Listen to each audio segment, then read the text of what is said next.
Sam, I was wondering if you could maybe walk us through maybe the timeline of how Coach Petrino, when he first popped up on your radar, and just kind of how this all unfolded over the last week or so. Um, yeah, I mean, I wanted to interview him and I wanted to talk to him. And I think one of the things that I said in one of my criterias that I wanted was a man who loved the University of Arkansas.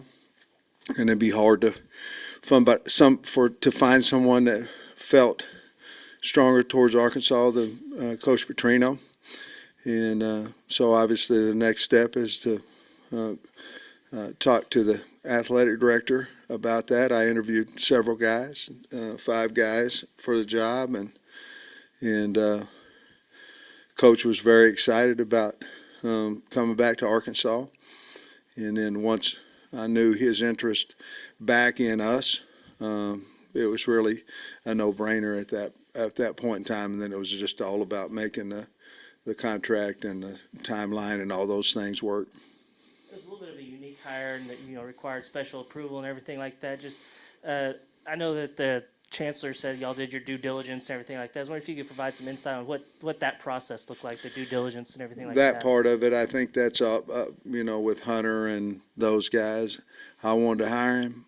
I know he's a good man. Hell, we all make a mistake, and I wanted to hire him. He was the best candidate. He's a wonderful person, and I was adamant I wanted to hire him, and he was adamant he wanted to come. So the university went to work on all that kind of stuff.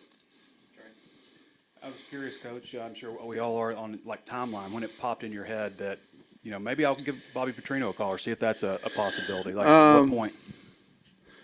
To be honest with you, I got a text from his agent that he would have interest, and then that was where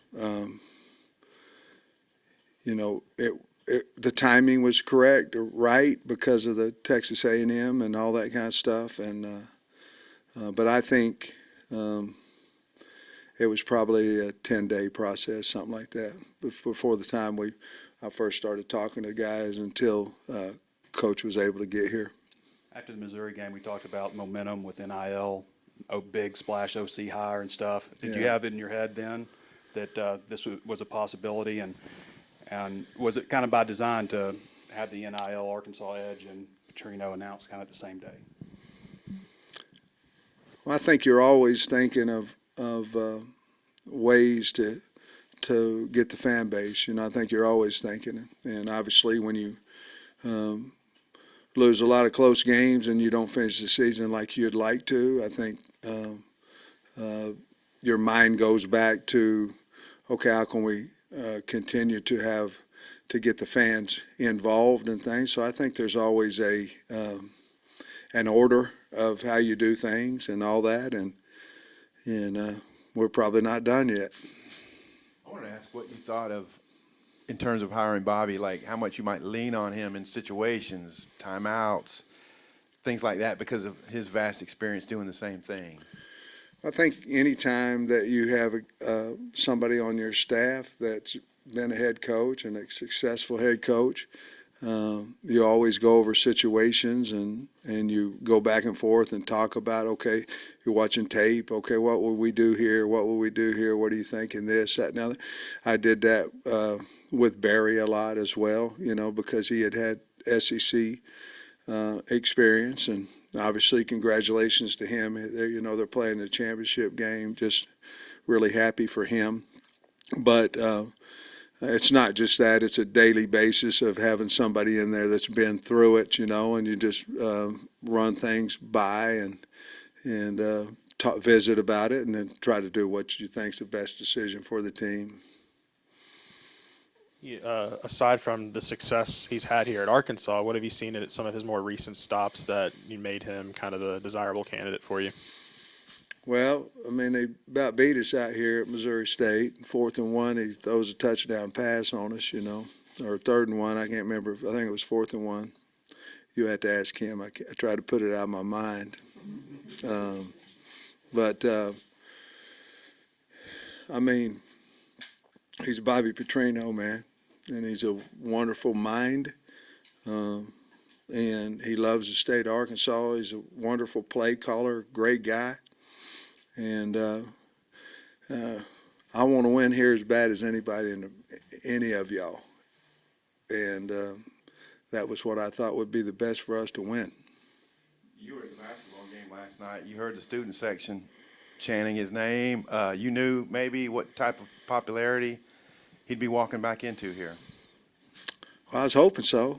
I mean, it was wonderful. I mean, you had the BMFP shirts, made. And I think Coach asked one of the guys, what's that stand for? If we were having trouble figuring that out.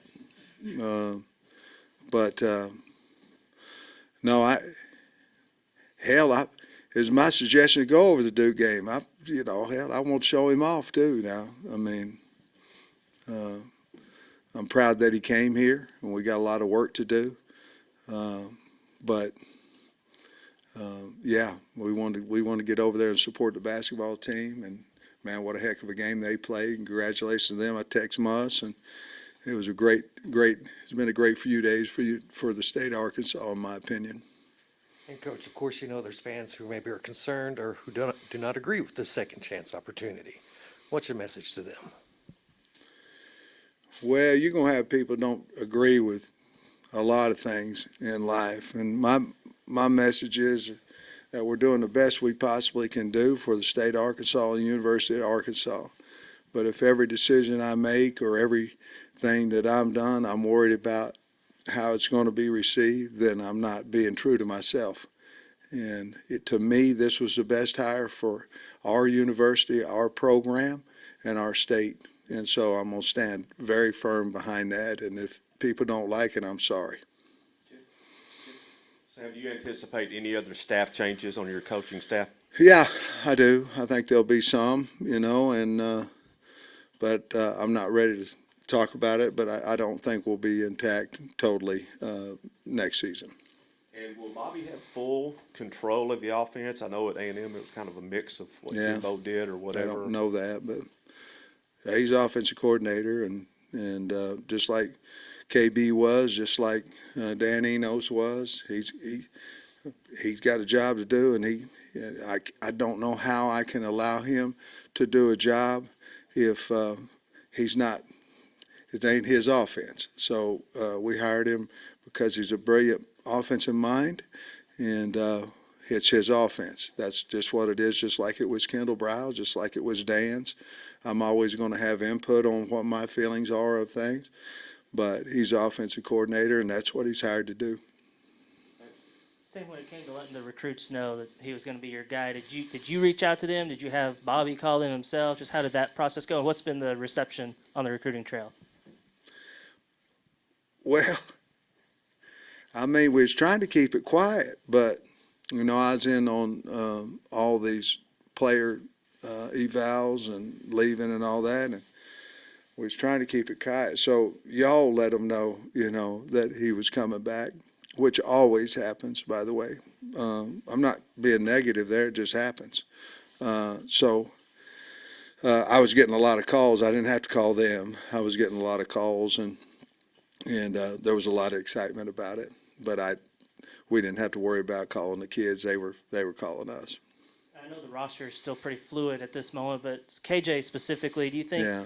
does this maybe hold some weight with him? And would you like to have him come back and have the opportunity to play for Bobby? I'd rather not really answer that out of respect for KJ and things of that nature. But KJ's given to the university, good years and set a lot of records and things of that nature.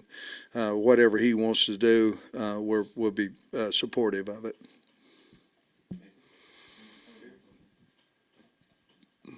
Any more questions for Coach? Okay, go ahead, Jay. When you pick up the phone to talk to him, I'm just curious, like, what's the emotion? Do you feel, I don't know, do you got like heat in your back of your neck, or you just calm and collected? Like, what is like your internal feeling when you're calling Bobby Petrino about the job? You get a pit in your stomach? I don't know. I don't know. No, well, Is it just cool? Hey, brother, what's up? no. First time or two, I didn't FaceTime him, and after that I did, but I was trying to be honest with you. I was just trying to find the best man for the job, and in my opinion, I did. And so that's all I was trying to do.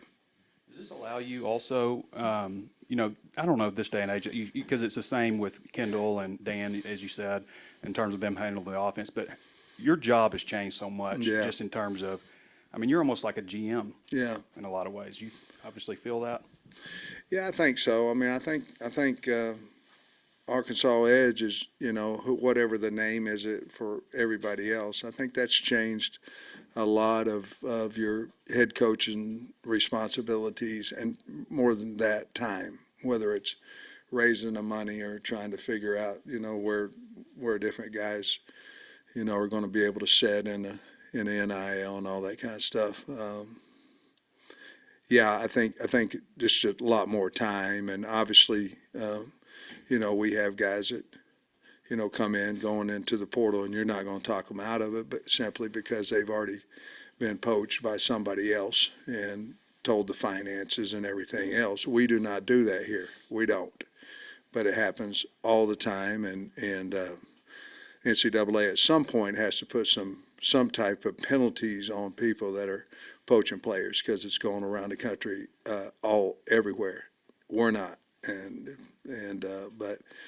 so that puts a lot more time into you know, the portal. You got to go D2 portal, junior college portal, the 1AA portal, BCS portal, and then you've got to go with obviously the portal in Division I. So there's just a lot of time that happens in recruiting, and you can imagine this, Trey, that the portal opens up in December, it opens up in April. So you have two opportunities for someone to poach financially your players. And so that's why it was so important for us to get the Arkansas Edge. Sam, I know I've heard ADs and coaches talk before, like they've always kind of got a list of coaches in mind that if a position ever came open that they might be interested in them. I'm wondering if, having faced him at Missouri State and having to scheme against him, did that ever cross your mind, like, hey, if I ever had the opportunity, I might want to have him work for me? I'll be honest, it really didn't. I think the first time that it really did was when I got a text, you know, from his agent. And I was assuming that if I got a text from his agent that there was some interest there, you know, as well. And so I just picked up the phone, and I don't know if I had hair raised on the back of my neck or not, but I think I just picked up the phone and we visited, you know. So, once I figured we could do the deal, then the closer that I thought we could get to doing it, the more excited I have about, you know, more excitement I had about it. And the bottom line is we need to win games, and I thought that was the best possible way we could do it.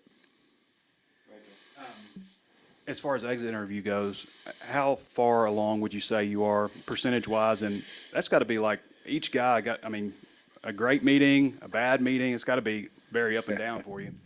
Talk a lot about emotions. I was done I was through it. We had a recruiting meeting at 2:00 this afternoon. I was done about 1:55, and I'm completed. So we went Monday, Tuesday, Tuesday, Wednesday, and today, and got through all, however many it was, maybe 100 guys or whatever it was, a little bit more. And so we're through. And you talk about the portal and all this kind of stuff. I feel really good about where we're at on the football team, but obviously things can change simply because of the fluidity with phone calls to talking to coaches and all this kind of stuff. So we got a great university, a great situation here. Arkansas Edge is helping us tremendously. And we want to keep the guys, obviously, on the team that we want to keep. But we can't if they don't want to, but that's why the portal's open, and we'll go out and replace them. Coach, take us back to the brief conversation y'all had right after that game out here. And if there's ever been conversations like at conventions with you and Coach Petrino in the there's any relationship that kind of goes back through the years. To be honest with you, there's a hell of a lot of respect from me for him. And the communication, I don't know, Coach may remember something different, but I think the first time I really spoke to him was when Missouri State was out here. And at that time, I told him that I was grateful for him and thankful for him because we had used everything that he had done here in recruiting, and it was helping us. And I told him that I appreciate him for that. And I can't recall what was said after the game, to be honest with you, but I believe, unless he remembers a different time, I believe that was really the time we had spoke. Thank you, Coach. All right, guys. Hey, Coach. Hey. Welcome back. I was curious about the phone call from Coach Pittman, how that went with you, and your agent reached out first. Is that still Russ Campbell? I know that was 12 years ago. No, actually, my agent is Christina Phillips, and she didn't tell me about that. I just learned that today. So, but I appreciate her. You know, she reached out to me when I was at Missouri State, and she said, "Hey, let's get you back in the game." And I said, "Christina, I think I'm just happy doing what I am right now." And she was on me about, "No, you can't do that. We'll work at it. It might take us a while, but we'll keep going." And she convinced me, "Okay, let's work at it and see if we can get back in the game." And it's been a process, but it's a lot of credit to her. Listened to you on the podcast this morning that you did. You've been going through, looking at players, looking at film and stuff. You seen anything that's jumped out specifically, any players or anything like that? Yeah, I haven't been able to get into it enough, you know, just because also looking at recruits and anticipating portals, and but I've been able to watch some of the individual players, and then I've had guys come in and talk to me, and the names start going, "Who's that now? Who is that again? Who is that again?" So, but it's a process. And did have a good meeting yesterday with the offensive group as a whole, and that was fun. I enjoyed it. Now that you're back in the game, any trepidation coming back here, and just what do you want to do? What do you want to get done here the next few years of your life? Yeah, I want to win. You know, I want to see us. I came back here to support Coach Pittman in winning. You know, I appreciate him a lot. When he did send that message that this is Coach Pittman, I'd like to talk to you. The hair on the back of my neck stood up. I was like, that's gonna happen, really? And then we talked for a short amount of time, and he said that he had an interest, and we set a time to talk where we both had time later on, and that was exciting. You know, I felt. Hey, maybe this is really going to happen. Could it possibly happen? You know, I talked to my family and saw if that could possibly work. And then we had a great talk, great conversation. I think it was over an hour some, maybe longer than that. And then when I got off the phone, I said, "Man, he didn't offer me the job." You know, I was a little bit, you know, surprised about that. I thought, man, maybe I need to do a better job interviewing again. So. But it was a process he was going through and taking his time, and I was just anxious to talk to him again. So your offense at A&M last year, how much of it was you? And then you got to see Arkansas in Arlington. What'd you think of what was going on and the personnel Arkansas has? Yeah, that's a loaded question there. But you know, that when I took the job at A&M, Jimbo wanted to keep the same terminology and call things the same way they did. It was hard. It was hard on me. I was staying up all night. I can remember the first scrimmage. I was up at 2 a.m. in the morning, woke up at 2 a.m. in the morning to get ready to call plays for the first scrimmage, just understanding what the terminology was, what the formation was. And it was it was not only calling the plays different, but the formations, the way they called the formation is probably different than anybody else that I've ever been around. You know, normally you call the strength where your tight end's going to align, and there it's where your slot receiver is going to align. So just getting the the connection to be able to do that was very difficult, but worked hard at it, and I thought we had a pretty good year. We went through a couple quarterbacks, which was hard, but I really enjoyed it. I think that's the one thing that when that happened, when Jimbo lost his job, but I thought I want to still coach, just because how much I enjoyed being in the classroom with the quarterbacks, spending time with the offense, just coaching football, teaching.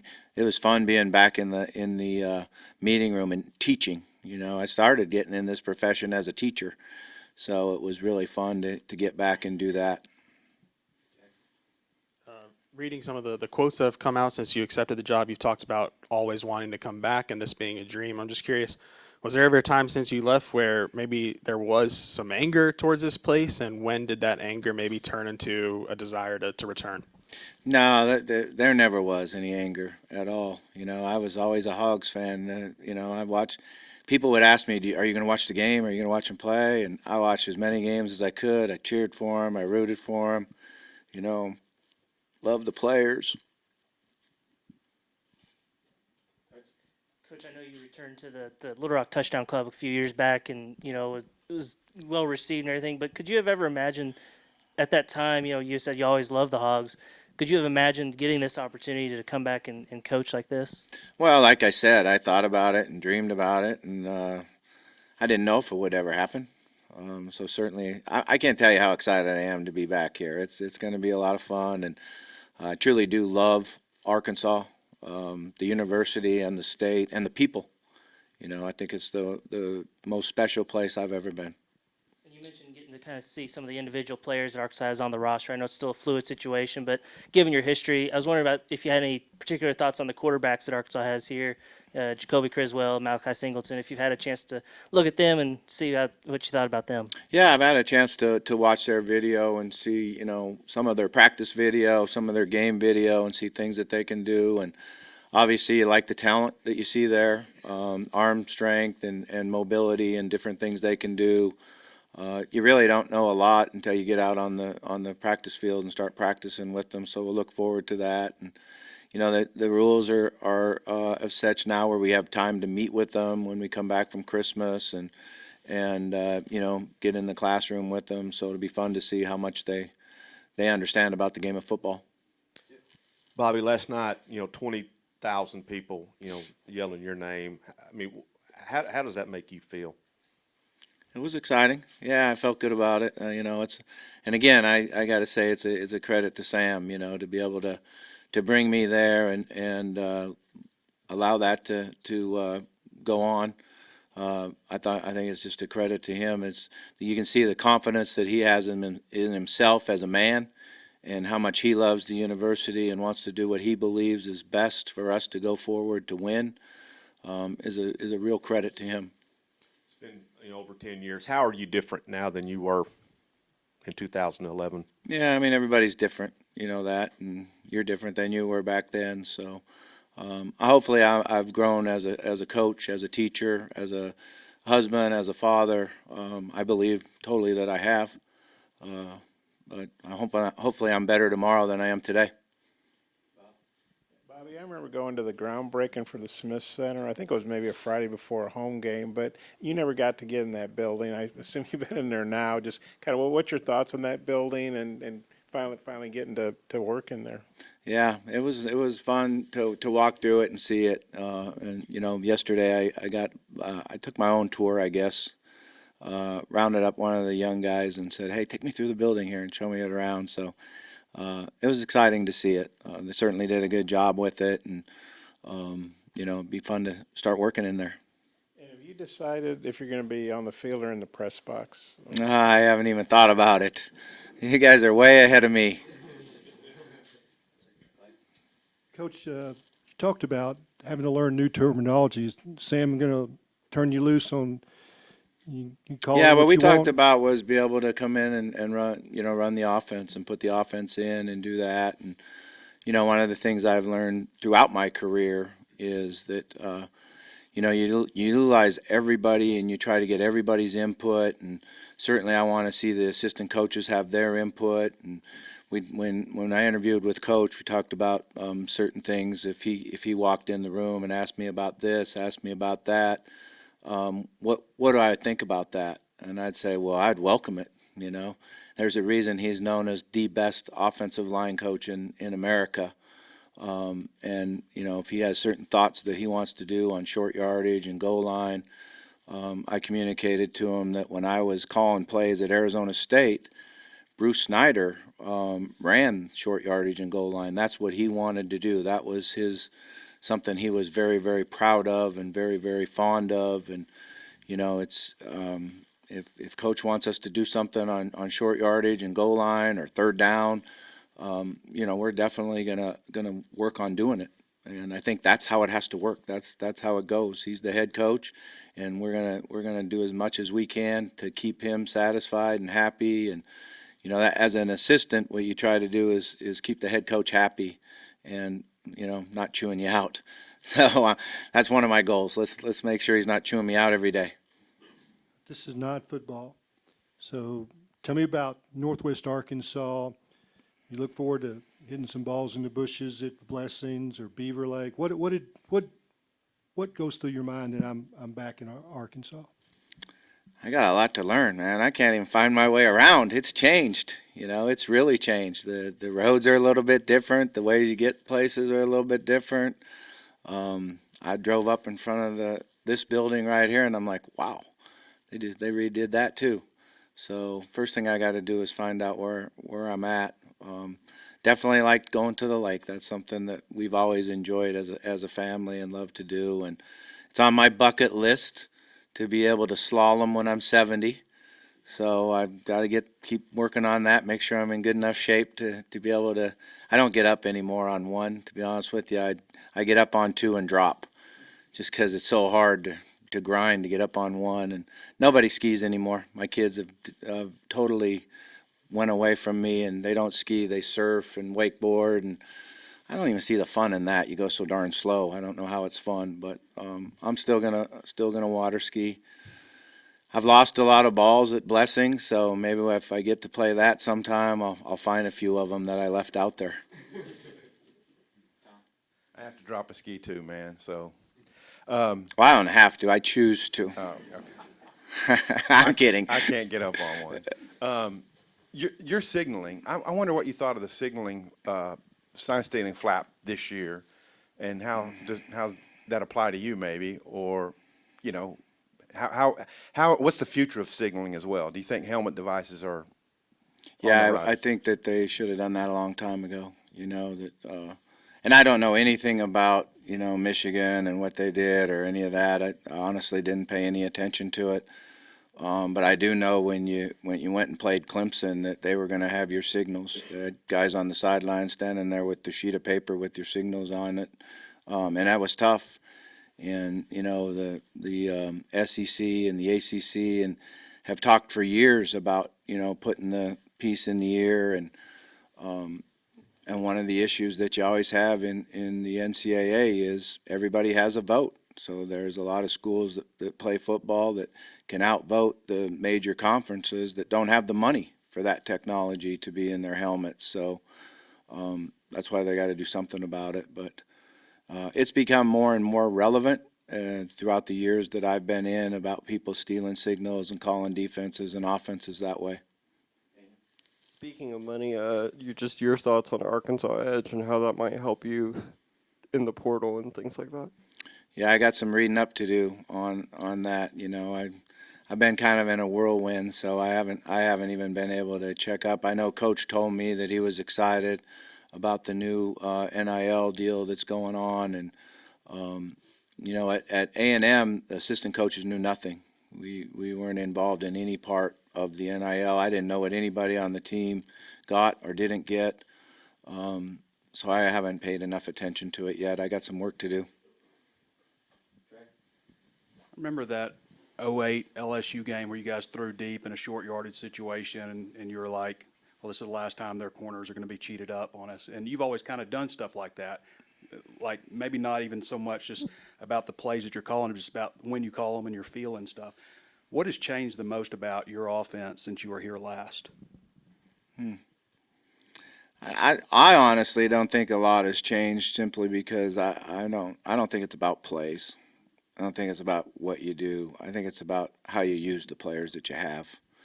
You know, how you get the ball to a Jarius Wright, Joe Adams, you know, how you get the ball to Dennis Johnson, and how you work, you know, the different situations of the game. And so what I love to do is utilize players and then be really good at the situations of the game, and the players really understand, you know, what we're going to see in third and short, what we're going to see in fourth and short, and what we're going to see in the red zone, or what blitzes they run from the 15-yard line in, and get everybody on the same page, and then practice the heck out of it.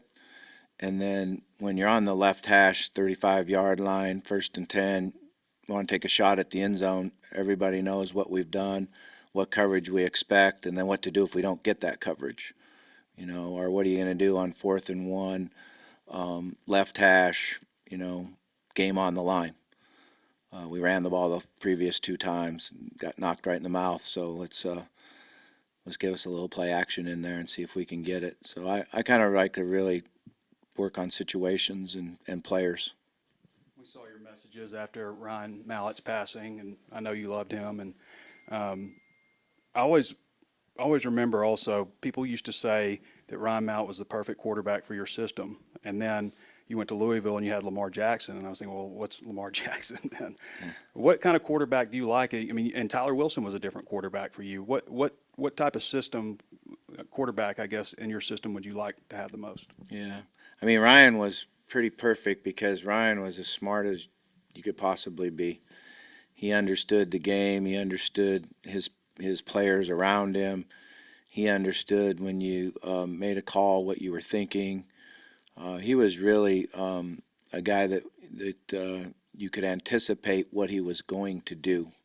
You know, when you saw the coverage and the play called, he would probably go the way he did in practice. You know, Lamar was the same way. You know, Lamar was a guy that really studied the game plan, really knew what he wanted to do, what we wanted to do as a staff. Both of them could get you out of a bad play. You know, you're not always going to hit the call as a play caller, and you can be really, really aggressive when your quarterback can come out there and say, oh, yeah, this play action isn't going to work because they're blitzing 2 guys off the left side, and change the play or the protection for you. And that's what those guys allowed you to do. You could just, you know, call it up and have a lot of freedom in your thoughts of being aggressive. And then if it wasn't worth a darn, they can get you out of it and get from a bad play into a good play. And the freedom they give you as a play caller really helps. Coach, I noticed I couldn't help. You got a little emotional when you're asked about why this is like a dream. And you said you love this state. Expand on that. Why is that? Why is that? It's obviously more than just a job, isn't it? Yeah, I think, you know, the relationships that I was able to have and make and then even continue after I left, you know, was something that's always been special. Obviously, you know that some people are concerned and say maybe you don't deserve a second chance with the university. What do you do? I've been told winning cures all ills, but it seems like there's more than that. What do you say to that? Yeah, you know, I'm kind of on the I'm not really sure what words to use on it, but my beliefs are that it's okay for people to disagree, have different thoughts, have different opinions. There's no ad will to it. Nobody should have that. You know, I grew up where this is in the United States of America, and everybody can have their own thoughts, their own religion, their own feelings on everything. And you know what? That's okay. We don't have to do anything about it. There's going to be anything done about it. That's just how it is. And I think that's one of the greatest things about a football team is guys come from everywhere, every different walks of life, different colors, different religions, and then you come together and you love each other and you go out and compete hard together and give each other a chance to win. So I don't have any ill feelings towards anybody that disagrees, or I just wish it was that way for everybody. You know, winning is the end result. Winning is the end result of doing everything right. So the top priority is to teaching the players, teaching them not only the playbook, but how to compete, how to be tough, how to have passion, It's different now than it used to be because you have a shorter window to do it. You know, with the NIL and the transfer portal and all that, you know, you used to be able to build it for a year, 3 years, and, you know, that's what we had. We had those guys that were together, grew up as little kids, got beat up on when they were freshmen. You know, I remember Joe Adams saying, they're just not beating us, they want to kill us, you know, and 2 years later, he was like, that's what we're going to do to everybody. You know, but now you don't have that window. Now you got to do it in a shorter period of time. So it's just a different challenge that you have to attack. Coach, so a lot of the former players that you had here at Arkansas post on social media, they're all excited and approved. Have you had any comments, text messages from former players that are here, and what have those comments and conversations been like? Yeah, I've had a lot. So it's pretty cool. It was fun when we came here and played. You know, I got into the locker room and all of a sudden I got out of the shower and there's Joe Adams and Colby Hamilton standing there. I said, how did you guys get in here? You know, they snuck in the locker room to say hello. So it's been pretty cool. Coach, appreciate you. All right, thanks, guys.